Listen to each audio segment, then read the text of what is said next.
and I'm sure you've heard it, Adam. I'm sure even the players have heard it.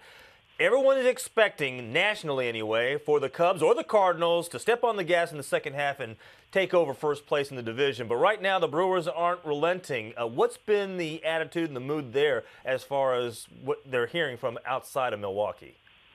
Well, look, I mean, frankly, I'm sort of in that camp. You try to look at this game logically, especially when you're covering it and trying to provide some, depth to just watching the games and what's in the box score. And, I mean, the Brewers were not supposed to be here. I think if you were really, really optimistic, maybe you had them third, although I'd have to go back and I'd love to see evidence of people picking them third.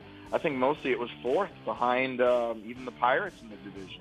And they are basically ahead of schedule in this rebuild.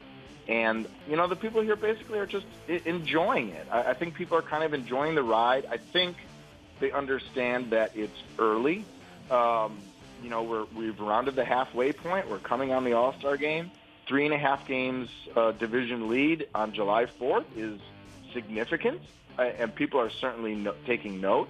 But I think, especially inside that clubhouse, as Jimmy Nelson said last night, he'll look at the standings when they played their last game and see where they're at. So that might be a little bit of an overstatement because I know players well enough to know that they peek at those things along the way. But they are trying very much, at least on the inside, to stay head down, keep doing what they're doing. They have a lot of individual success stories.